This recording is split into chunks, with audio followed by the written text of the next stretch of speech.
Bonjour et bienvenue sur Tandem TV. Aujourd'hui, j'ai le plaisir de recevoir dans Art Connection Myriam Sidbon. Bonjour. Bonjour Déborah. Alors Myriam est artiste peintre, elle est aussi spécialiste dans la color thérapie et dans l'art thérapie. Alors, tu es arrivée en Israël il y a plus de 10 ans, tout d'abord à Haïfa et puis maintenant à Ziron Yaakov. Oui. Mais avant ça, tu étais en France et aussi à Los Angeles. Et c'est là où tu as découvert la color thérapie et plus précisément avec Ora Soma. C'est ça. Est-ce que tu peux nous en dire un peu plus sur cette évolution et comment tu es arrivée à la color thérapie? Alors, j'ai fait une carrière dans la mode. En France au départ et outre faire des thèmes, des modèles, des collections, il faut faire des gammes de couleurs. Donc je me suis intéressée à les couleurs et ce que ça apportait aux personnes. Après, lorsque j'ai immigré aux États-Unis, à Los Angeles, j'ai découvert une boutique pour faire mes gammes qui vendait des petites bouteilles Equilibrium, que ça s'appelle, qui vient de Londres. Alors oui, donc en fait, on le voit à l'écran, c'est plein de petits flacons. Exactement. De toutes les couleurs et il y a aussi donc aussi bien une couleur en haut que en bas. Tout à fait. Et il y en a de toutes les sortes, un mélange incroyable. Exactement. Et chaque couleur a une définition et la personne qui a créé ce système explique que ça peut guérir. Bon, évidemment, il y a de l'aromathérapie dedans, il y a des cristaux et il y a la couleur. Donc, alors ça justement, guérit les personnes. Alors justement, pour expliquer aux téléspectateurs, qu'est-ce que c'est la chromothérapie? C'est une méthode énergétique naturelle qui vise l'harmonisation physique, psychique et émotionnelle du sujet à l'aide de lumière colorée projetée sur le corps. Donc c'est pour ça qu'elle est qualifiée de thérapie lumineuse. La chromothérapie est une technique de soin par l'utilisation des couleurs. En utilisant l'énergie et les propriétés universelles des couleurs, on stimule l'auto-guérison du corps. Et alors, c'est maintenant que tu vas nous expliquer quelles sont vraiment les couleurs qui apaisent, qui soignent. Alors, moi, j'ai juste l'exemple du vert, qui a des vertus anti-allergiques, antibiotiques. Il représente aussi l'indépendance, la nature, la liberté, mais aussi la solitude et l'apprentissage. Alors là, tu nous as amené plusieurs couleurs. Est-ce que tu peux nous les énumérer et nous expliquer ce que cela apporte aux personnes, aux patients qui ont besoin comme ça d'aide? Bien sûr. Alors d'abord, j'aime bien partir de la science. Donc la science explique à partir d'un spectre que les couleurs ont plusieurs ondes. Chaque couleur a son onde électromagnétique. Donc comme les ondes de radio, quand on se branche sur la bonne onde, on reçoit, on entend le message. Et là, c'est un peu la même chose. Si on se branche sur certaines couleurs, on reçoit le corps, l'esprit reçoit l'onde de la couleur. Qu'est-ce qu'elle t'envoie et te transmet. C'est des sciences qui ont été expliquées par les Indiens, on le trouve aussi dans le taoïsme chinois, on le trouve dans le Zohar, en Kabbale. Ça explique donc les énergies des couleurs. Donc, je partirai par rapport aux chakras. Les chakras, ça explique que c'est des roues d'énergie qui se trouvent sur notre corps. Voilà, vraiment tout au long comme ça. Et donc, il y a plusieurs couleurs selon... Tout à fait. Et chaque chakra a sa couleur. Donc, on va commencer par le rouge. Alors, très bien. Qui est le chakra de base qui se trouve au niveau du coccyx. Donc, le rouge, ça te donne, c'est la base de tous les autres chakras. Donc, si celui-ci est déséquilibré, tu te sens déséquilibré, tout simplement.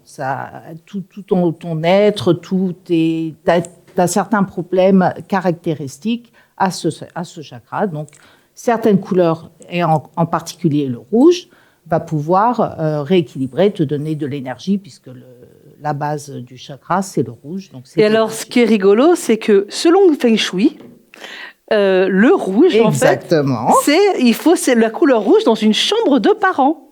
Tout à fait. Voilà, comme ça amène le désir, l'amour, la passion. Pour la passion, dans les couleurs, c'est plus l'orange. Ah, d'accord. Qui correspond au chakra de la sexualité, des organes sexuels. Donc voilà. C'est l'orange. Mais l'orange, c'est le mélange du rouge et du blanc. Donc, en effet, c'est aussi, c'est un mélange complet. Donc, on parle donc du rouge, qui est le chakra qui donne du courage, de la volonté, de la vitalité, de la sécurité, puisque c'est la base racine, le chakra racine qu'on appelle. Après, tu as l'orange, donc, qui est pour tout ce qui est confiance en soi, qui favorise le développement personnel. C'est la couleur de la joie, qui est le mélange, comme j'ai dit, des deux.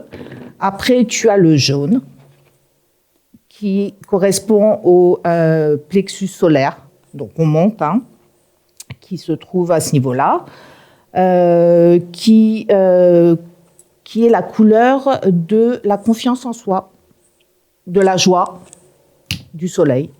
Donc là, on explique, quand des enfants vont choisir certaines couleurs pour faire leur dessin, on peut comme ça expliquer ce qu'il en est, quoi. Comment on peut expliquer ce qu'il en est. On peut aussi, par le choix, les diriger par rapport à ce que la maman aura dit ou par rapport à ce que l'enfant a besoin de travailler. On peut le faire travailler certaines couleurs pour justement, c'est-à-dire mon fils par exemple, j'en parlerai plus tard, mais qui est ADHD, le rouge, je lui donnais pas. C'est quelque chose. Ah oui, alors parce que c'est pour ça en fait que tu as commencé à vraiment t'intéresser à aussi bien la color-thérapie que l'art-thérapie. Tout à fait. C'est que tu as donc un enfant deux enfants.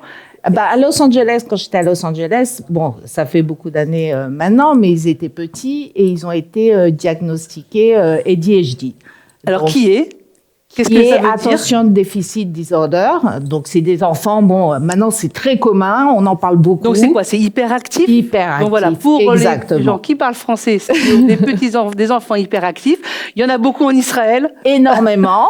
Et on leur donne beaucoup de la Ritaline. Voilà, exactement. Et je ne voulais pas. Je ne voulais pas, donc j'ai fait plein de recherches. Et aux États-Unis, comme on s'est beaucoup branché spiritualité, d'ailleurs, ces enfants aux États-Unis, on les appelle les enfants indigo. On les appelle pas du tout des enfants ADHD. C'est sympa. C'est sympa. Quand même plus sympa. Voilà, exactement.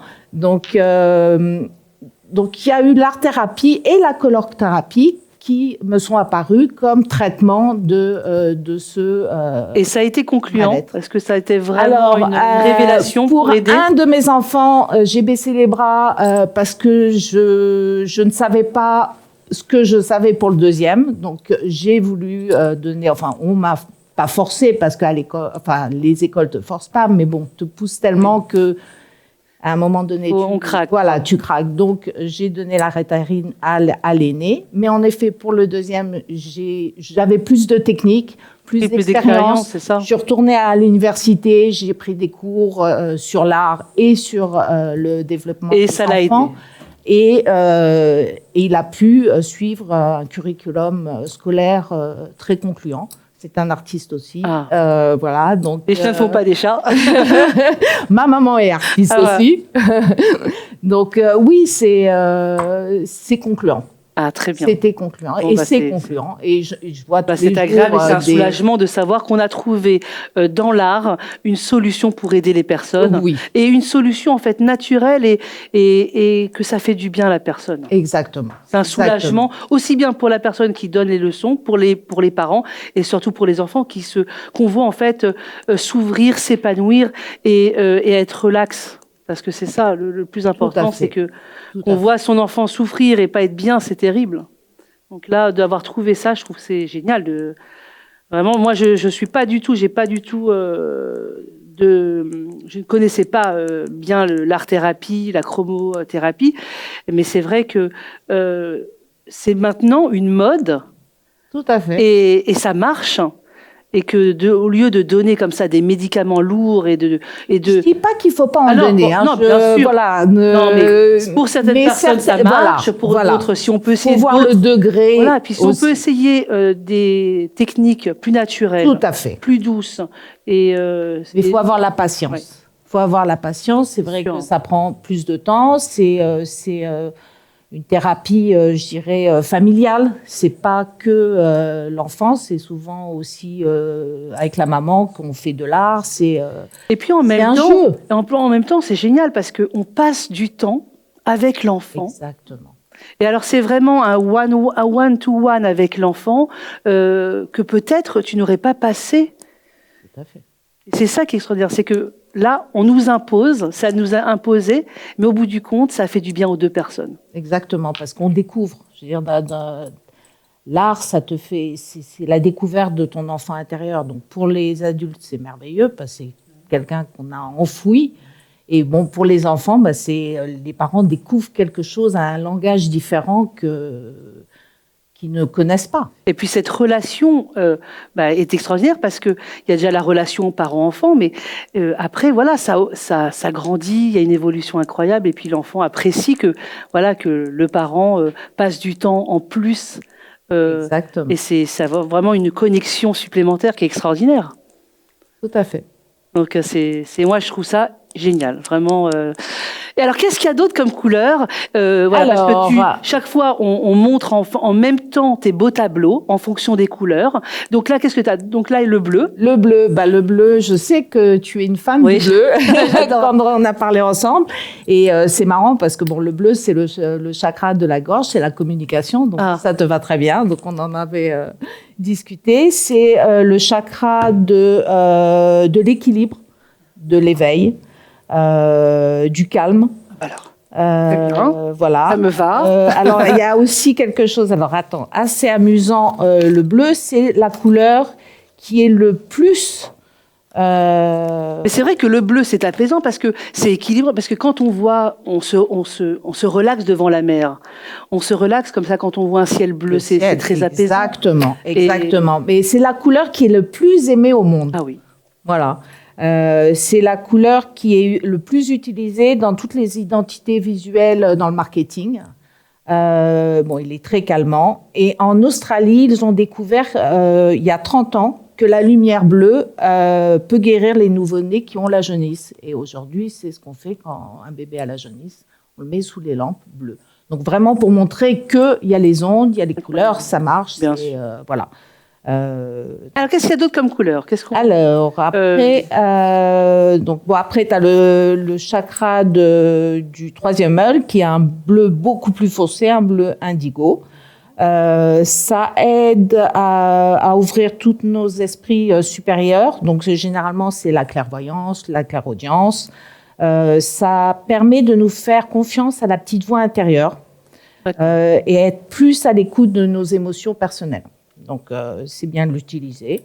Donc, comment les utiliser? Parce que, je parle des couleurs comme ça, mais tu peux... la colorothérapie, ça s'utilise aussi, que ça soit dans l'alimentation. C'est-à-dire, si tu as besoin d'équilibre, tu peux manger beaucoup plus de vert.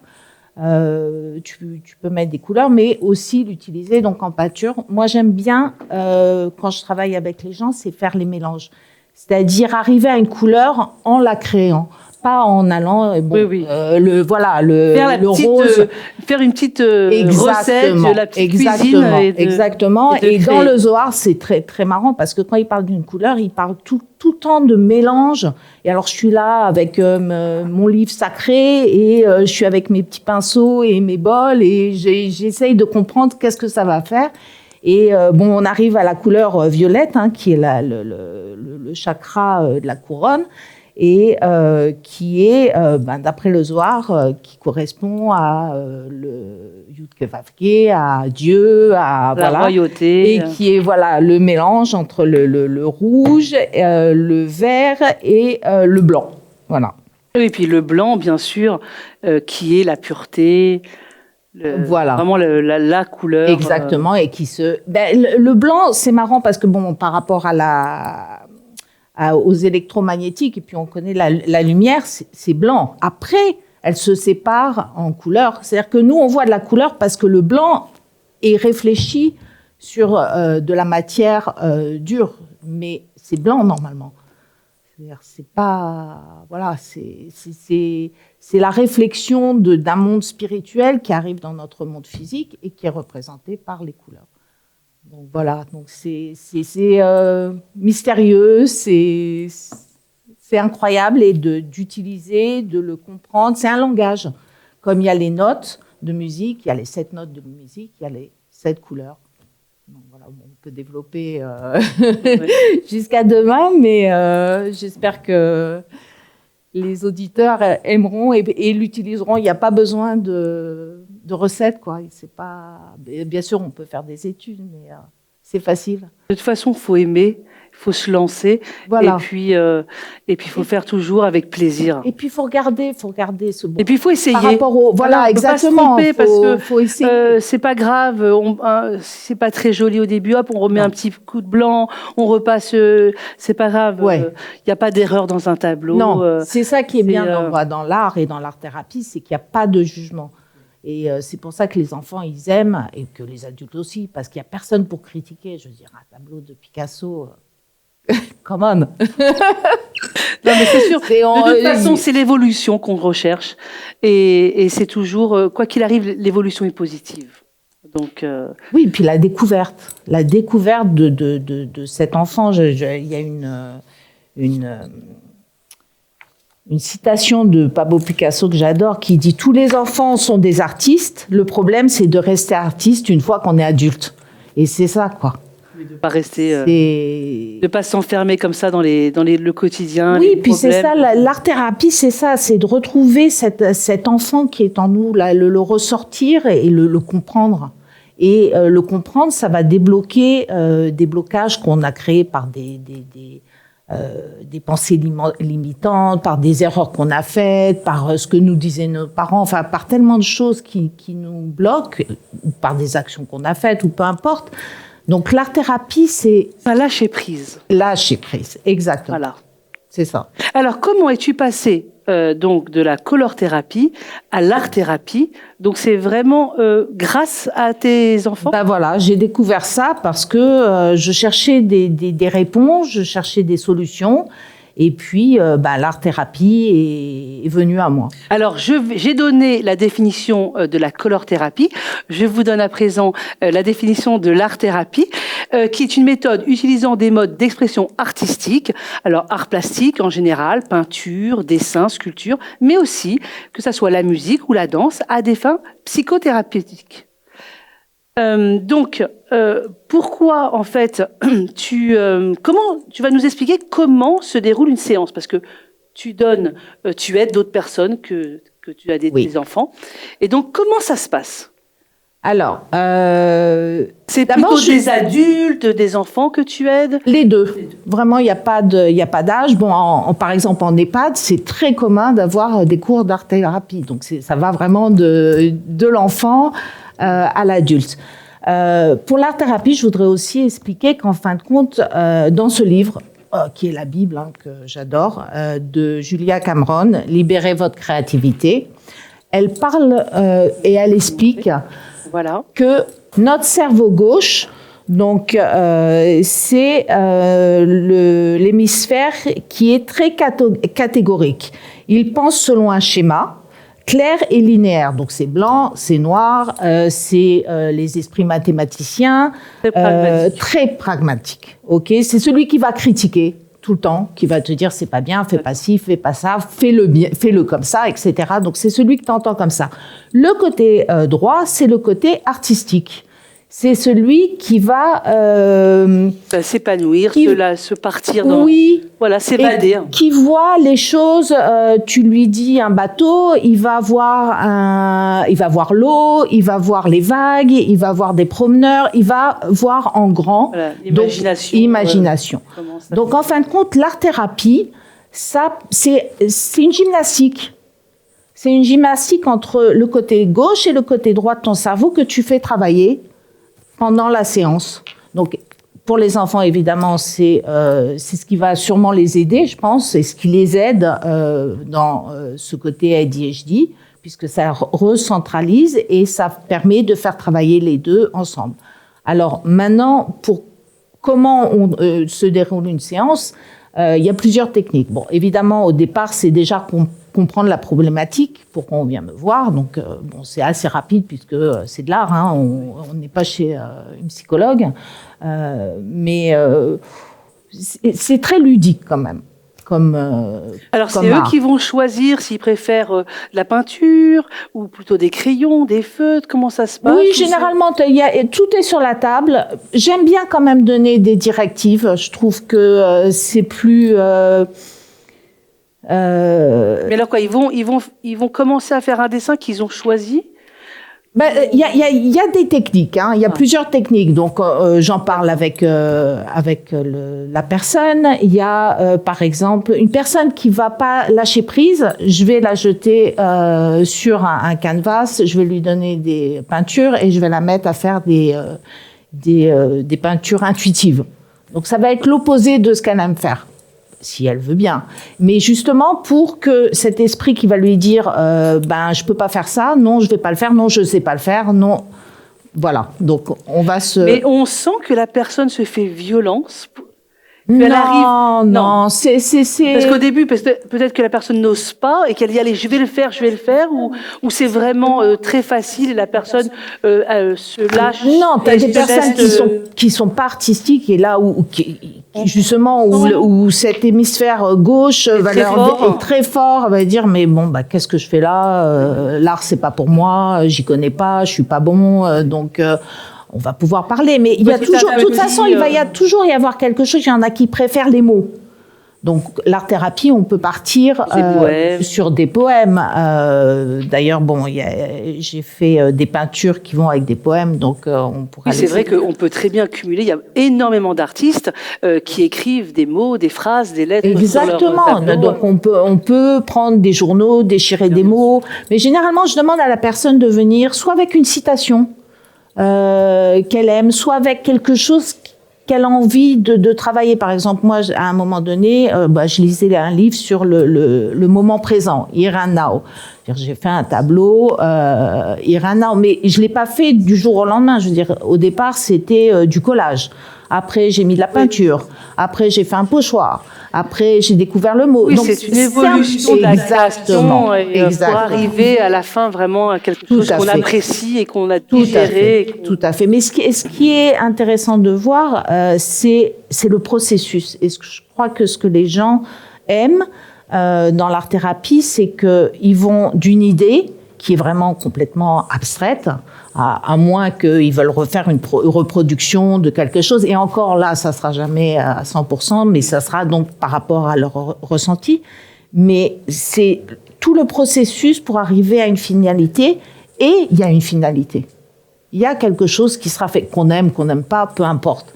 Mais il y aura quelque chose. Donc ça apprend à l'enfant. D'ailleurs, il y a des études. Voilà, une étude qui a été faite en Angleterre par le chercheur Valué et Suelton, qui a démontré que l'art-thérapie réduit le stress lié au travail, augmente l'engouement et la résilience.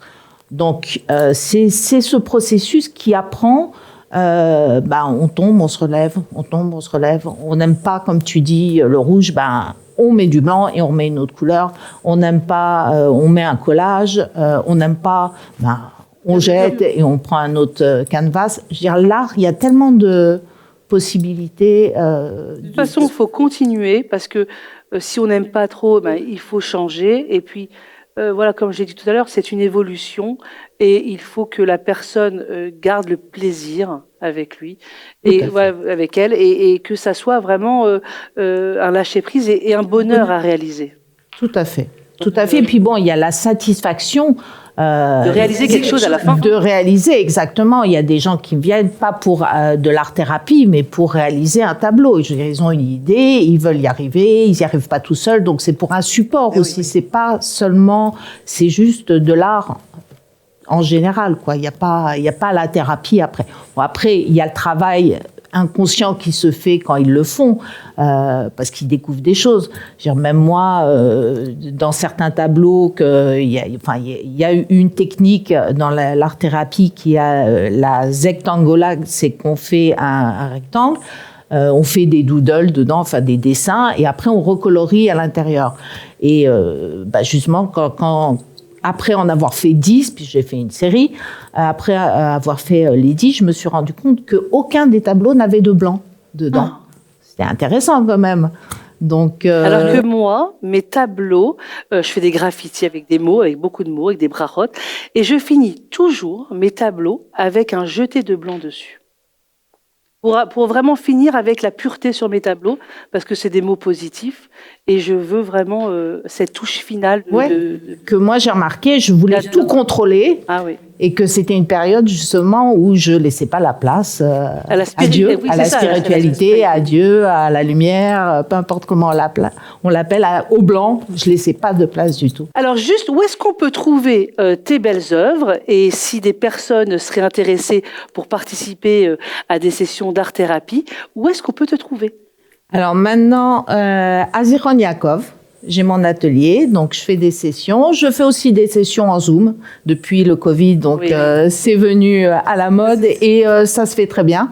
La personne est chez elle, elle a son matériel et puis on le fait ensemble, on discute, on avance et les projets se développent. Très bien, on peut te suivre aussi donc sur les réseaux sociaux. Tout à fait. On va mettre, que ce soit Facebook ou Instagram. Myriam, merci beaucoup. Merci à toi. C'était un plaisir de te recevoir et puis on a appris beaucoup de choses, que ce soit la color-thérapie ou l'art-thérapie. Merci beaucoup. J'espère que cette émission vous a plu autant que moi et que vous avez apprécié, que vous avez découvert ces deux méthodes.